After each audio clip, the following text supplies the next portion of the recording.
Now, Overwatch was a game that was designed for you to pick different heroes. We allow for hero changes to happen all the time. We designed the game so that there was nothing blocking you from having access to all 21 heroes when the game released, and now we're up to 26 heroes. And we strongly encourage players to have at least a small hero pool of heroes that you can switch around and play. Now, I know the culture of maining and the culture of one-tricking has become very popular in our community, and you just need to know that if you're only going to play one or two heroes, you're going to have a hard time sometimes because your hero might not be relevant in all gameplay situations all the time. And this isn't our goal. Our goal is to have heroes all have a place in the game, but not necessarily be played wholly and solely all the time by themselves.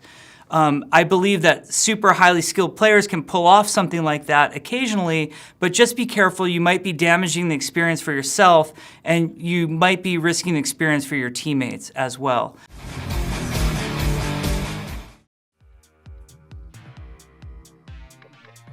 I love this desk, ladies and gentlemen, but I love Jeff more.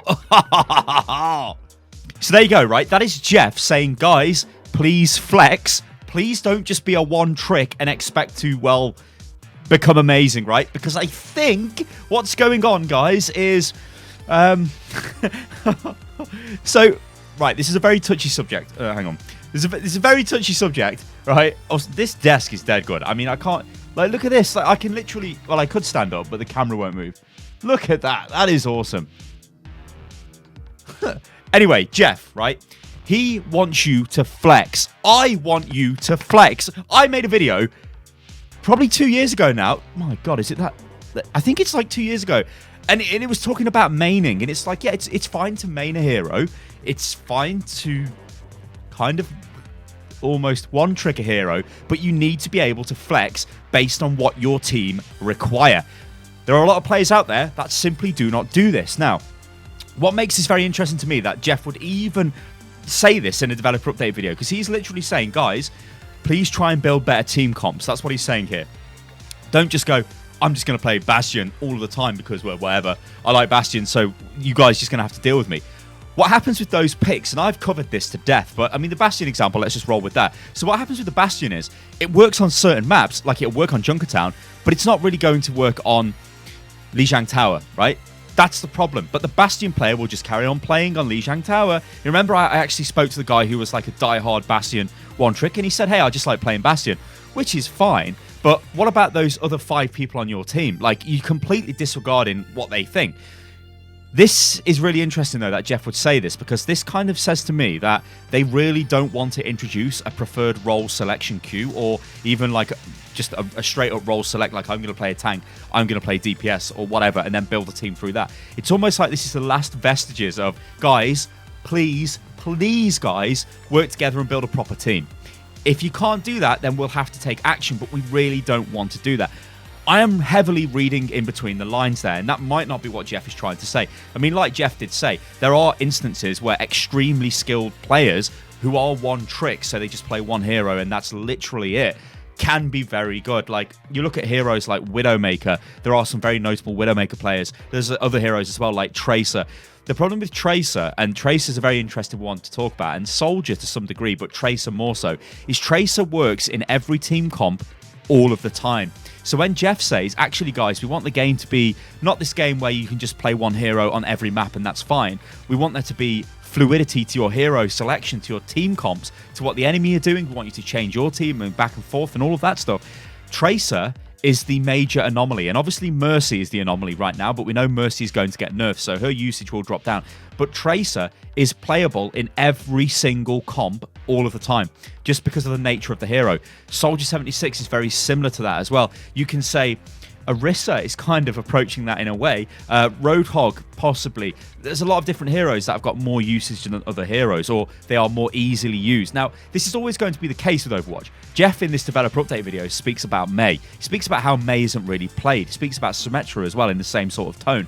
Mei, though, is interesting because Mei's got a very niche kit. Mei is there to do a certain thing. She's not going to work on every map all of the time. So if you one-trick Mei, well, she might be good on certain maps, like maybe she's okay on Hanamura, right? But then, like, if you're using her on different maps, she might not be as good.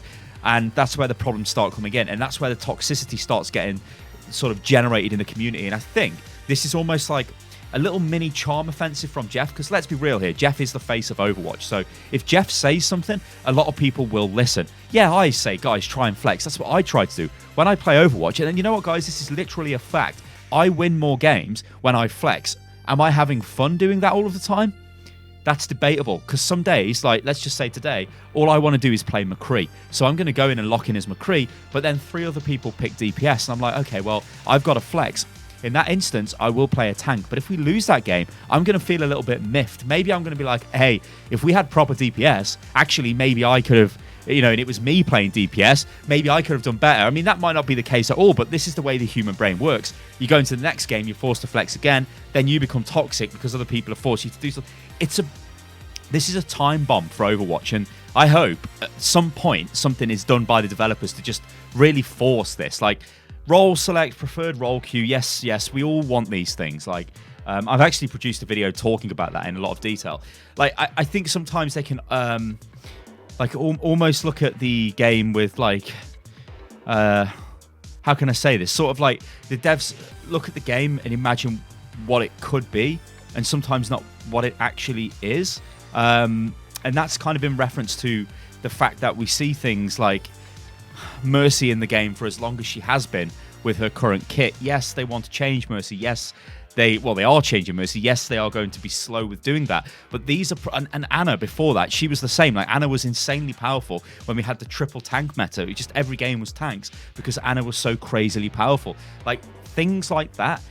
It's a bit baffling how it takes so long for them to get sorted, but I guess in a way they sort of idolize the game in some capacity, where they see it as this thing where everybody works together, this is when Overwatch is at its absolute best. And this is why I always say this is the best game I've ever played, because when you go into a team and it's a team of 5 other people with you who all fill a different role, who all work together, who all communicate, you cannot get any better game. And if every game was like that, I would literally, my mind would explode, ladies and gentlemen, because that's the holy grail. And currently, you can only get that if you play in full 6 stacks in, like, I don't know, custom games in certain competitions or whatever. On the ladder, you don't get that. If you did get that on the ladder, it would be phenomenal, this game would. When you look at the pros, right, I actually speak to a lot of pro players, but when you look at them, they don't really play that much on ladder. They do if they're streamers. So if you've got people like, I don't know, IDDQD, Tivik, and people like that, they will play on the ladder quite a lot because that's for their stream, yeah? And some of them do use the ladder for solo practice. However, they, more often than not, will avoid ladder play if they can play in structured scrims, which obviously is it's a better training environment for them. But it's a much better way of playing the game. And when I've been exposed to that, when I've played in some of them and seen those games play out, it is so much better. It is so much more fun, this game. And that's, like, I think for 2018, like, a major goal for Overwatch is to get competitive to the point of everybody is willing to build a team. And how do you do that? Like, it's okay if the face of the game comes out and says, guys, let's be friends and let's all flex. But that's not really going to happen, is it? Because there'll be cases where you can't flex. Like, imagine if you could not play any tanks, but your team need a tank. Well, are you really going to try and play Winston for the first time ever at whatever rank you're at? It's going to be extremely difficult for you to get anything done, and that's the problem. So I don't know. It's a very interesting one, this is. But the fact is, Jeff wants you to flex. I want you to flex. I just don't want people to become die-hard one tricks. At least try and play, like Jeff said, a couple of different heroes. Like, be proficient in, like, a support, a tank, and then your main, right? So I'm just using this as an example. So say if you're let's screw DPS mains. Let's say you're a tank main. So Winston is your main hero, right? At least get fairly okay with, let's say, Soldier, because you might have to DPS sometimes. And then get okay with, like, I don't know, Lucio. So there you've got Winston, Soldier, and Lucio. You should be able to fit into almost any team there, hopefully. Obviously, if they all get selected, then you're going to have a bit more of a problem. But that increases your chances of winning. And a lot of Overwatch is just about Overwatch sense. It's about your team having the conviction to work together as a unit and want to actually win. Most games of Overwatch are lost on the hero select screen. That is a fact. Ladies and gentlemen, I've been Stylosa, and this is Unit Lost. This is a very interesting dev update. I linked to it in my previous video. I'm linking to it again in this video. Go and check it out. It does give you a little bit of insight into what's going on inside the dev team's mind. Ladies and gentlemen, I've been Stylosa. This is Unit Lost. You can follow me on Twitter, which is @UnitLostGaming, and I will catch you on the next one. Toodaloo.